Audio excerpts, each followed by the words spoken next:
والله العظيم بإذن الله أحل لك مشكلتك وتلم المنهج في 19 يوم الباقيين. أنت طبعا دخلت الفيديو بسبب صورة مصغرة وعنوان جذبك فدخلت الفيديو.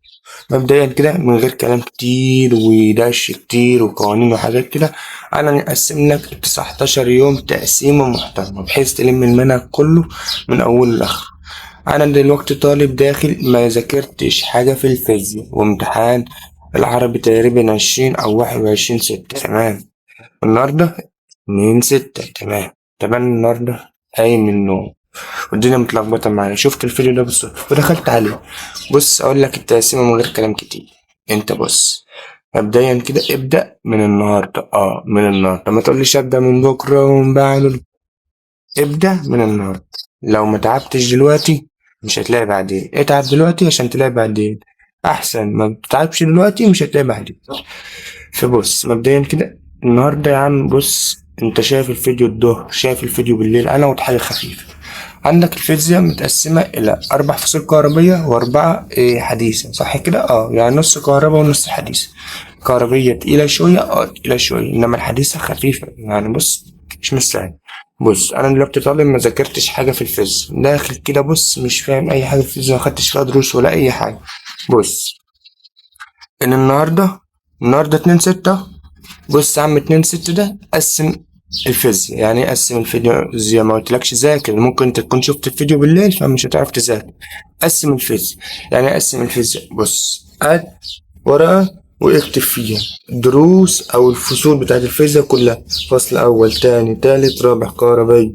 ظهر الورقة اكتب فصل اول تاني تالت رابع حديث، يبقى انت عندك في الوش كهربية وفي الظهر حديث. 4 فصول هنا 4 فصول هنا. بص انت كده قسمت، ادخل على كل فصل واكتب العناصر الأساسية اللي هتدرسها فيه.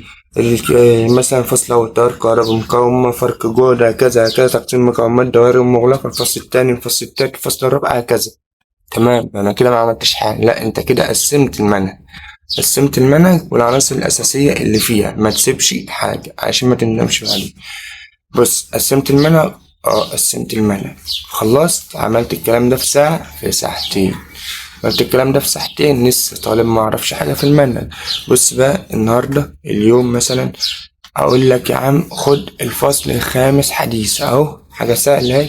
حتى لو انت شايف الفيديو بالليل خد الفصل الخامس حديث، اتعب شوية، تعالى على نفسك شوية عشان تلاقي، بقولها لك للمرة التانية، تعالى على نفسك شوية علشان تلاقي، بس ما تندم بعدين.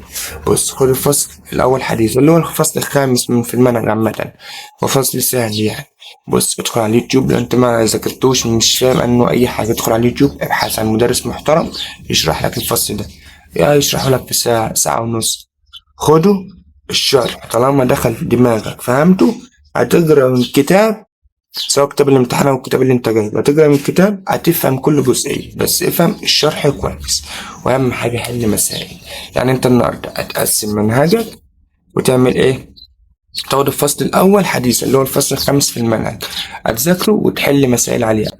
2/6 فصل أول حديث، 3/6 فصل أول كهربية، 4/6 فصل تاني كهربية، 5/6 فصل تالت كهربية، 6/6 فصل رابع كهربية، 7/6 مراجعة كهربية فرن يعني حل أسئلة، 8/6 تلات فصول الحديثة الباقيين. يبقى أنت كده فاضل معاك 9/6 10/6 11/6 12/6.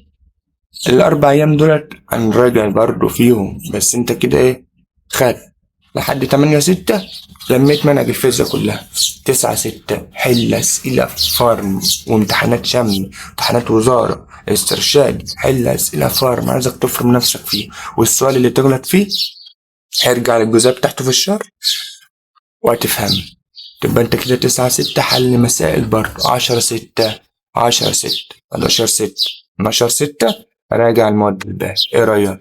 يبقى 10/6 11/6 12/6 راجع المواد الباقية في المنهج. طب بالنسبة ل 13/6 لحد العربي، 13/6 لحد العربي أسبوعي شوية، ده مخصصين للعربي. ايه رأيك؟ ظبطت لك منهجك وظبطت لك الدنيا.